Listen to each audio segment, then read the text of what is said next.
Saudara-saudara yang terkasih di dalam nama Tuhan Yesus, sebelum kita sampai kepada pemberitaan firman Tuhan, beberapa bulan yang lalu saya mengalami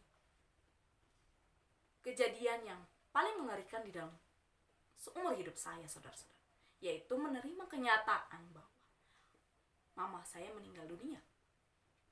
Ya, saya kaget, tidak percaya, dan bahkan marah kepada Allah. Kenapa Dia mengambil mama saya? Belum lagi membayangkan bahwa saat itu saya sudah tidak memiliki ayah dan ibu, saudara-saudara.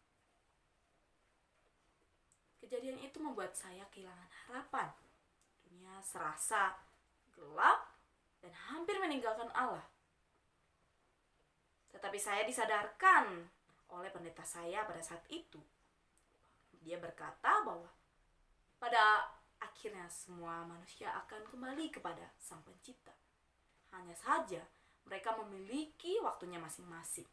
Ada yang meninggal, ada yang kembali kepada Tuhan pada saat dia kecil, ada yang kembali kepada Tuhan pada saat dia sudah besar. Ada yang sudah menikah, ada yang belum, ada yang sudah sangat tua baru kembali kepada Tuhan. Disinilah saya disadarkan bahwa Allah tidak meninggalkan saya, saudara-saudara.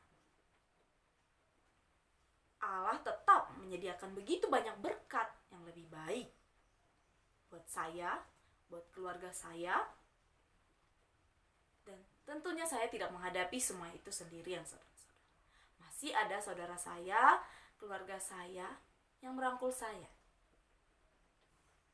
Nah, seperti yang Paulus ungkapkan di dalam suratnya, di dalam 2 Korintus 4 ayat 16-18, Paulus menuliskan surat ini kepada jemaatnya di Korintus, yaitu umat Allah yang ada di Akaya. Surat ini ditulis untuk menyambut kabar baik yang dibawa oleh Titus, yaitu berita pemulihan relasi antara Paulus dengan jemaat Allah di Korintus. Pada perikop ini, saudara-saudara, Paulus menegaskan akan pelayanannya bahwa dia melihat di dalam dirinya betapa dia mengalami kasih karunia Kristus meskipun sedang mengalami penderitaan yang sangat membuat dia terluka di dalam penginjilannya. Paulus menekankan dengan tegas mengenai berkat Allah yang nyata melalui penderitaan-penderitaan yang dialaminya, yaitu kemuliaan kekal yang melebihi segalanya. Dia memiliki pengharapan akan kemuliaan kekal. Maka kita akan sama-sama melihat ada 2 berkat Allah yang dapat kita lihat dari penderitaan yang Paulus alami, yaitu pembaharuan batiniah setiap hari dan mengerjakan kemuliaan Allah.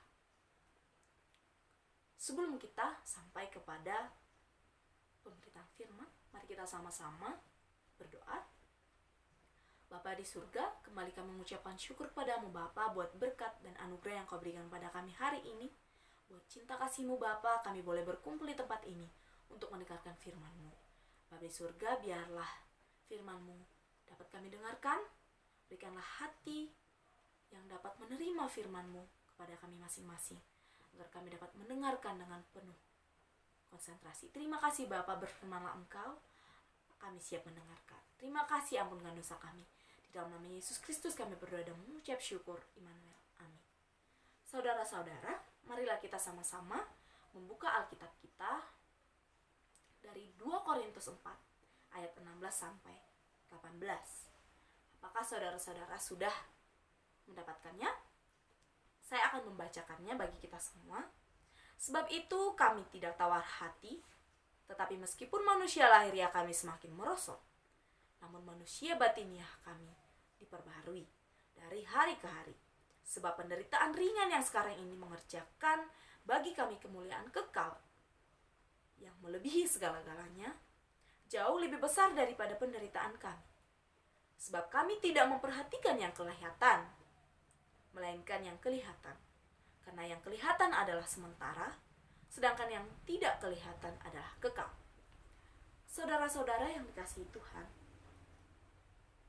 marilah kita tidak tawar hati oleh karena penderitaan yang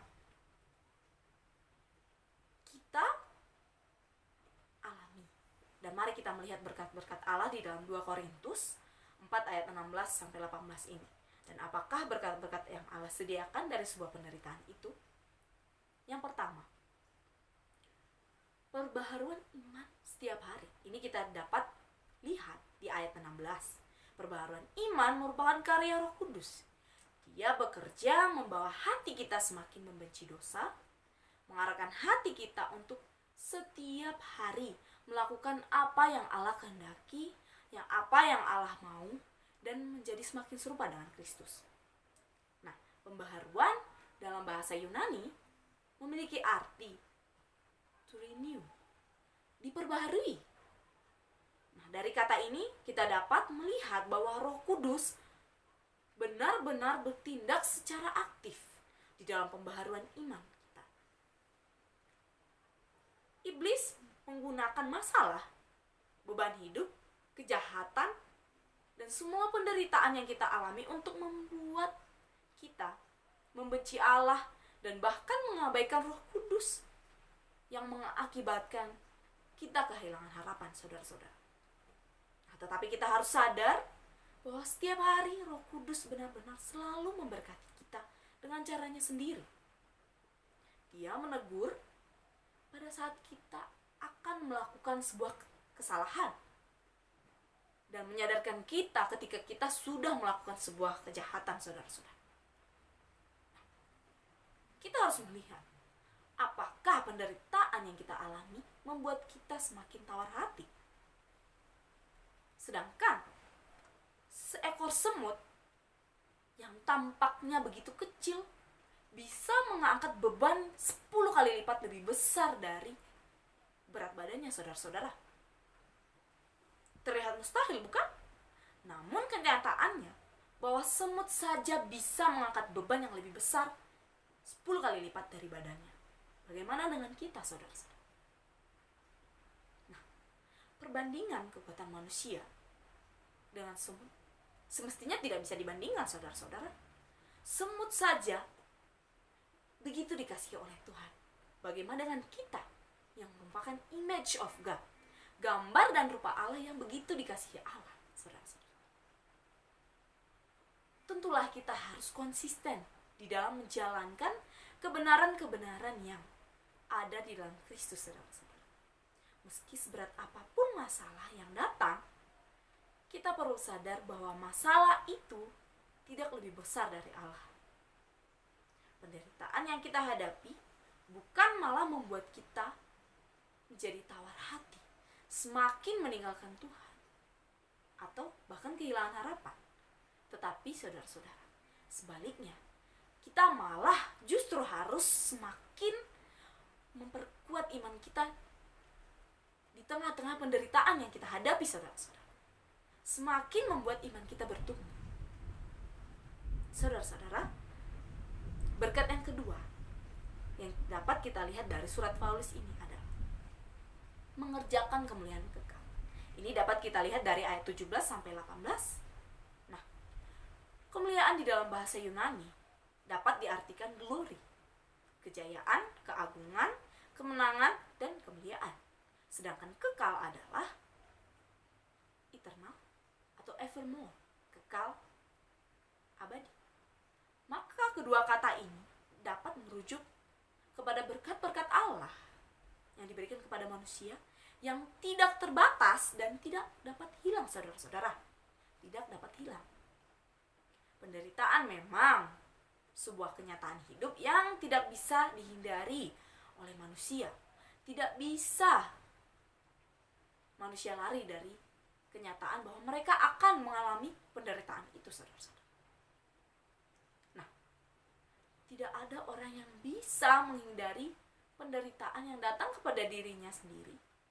Karena semua manusia akan merasakan kesedihan, hukuman, tekanan, konflik, dan segala bentuk penderitaan lainnya.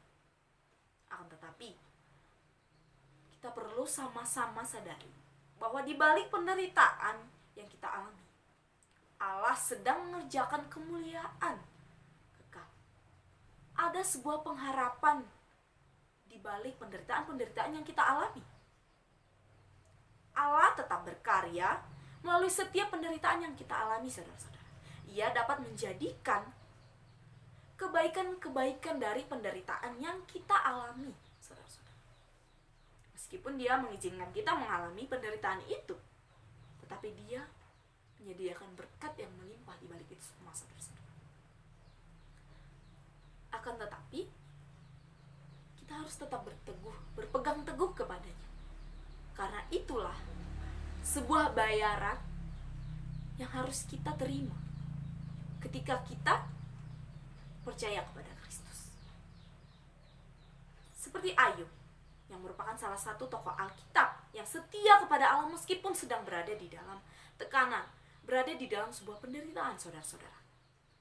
Ketika dia dijual oleh saudara-saudaranya, dia tetap takut akan Allah. Meskipun dia difitnah oleh Potifar, ia tetap setia dan tidak pernah menyalahkan Allah. Nah, oleh karena berkat Allah, maka dia diangkat menjadi pemimpin tertinggi di Mesir. Dan dia tidak sombong, saudara-saudara. Nah, kita boleh melihat begitu besar karya Allah menyediakan berkat yang begitu melimpah di balik apa yang kita alami, penderitaan yang manusia alami di dalam hidupnya. Nah, sebagai sebuah orang hamba Allah yang setia kepadanya, janganlah takut menghadapi sebuah kesulitan, masalah, kesesakan yang datang. Tidaklah menurunkan iman kita, tidak meruntuhkan iman kita kepada Kristus.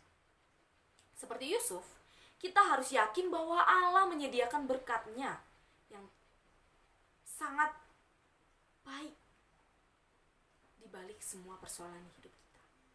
Mungkin memang sulit menerima sebuah kenyataan pahit, namun yakinlah bahwa Allah turut bekerja di dalam setiap aspek hidup kita.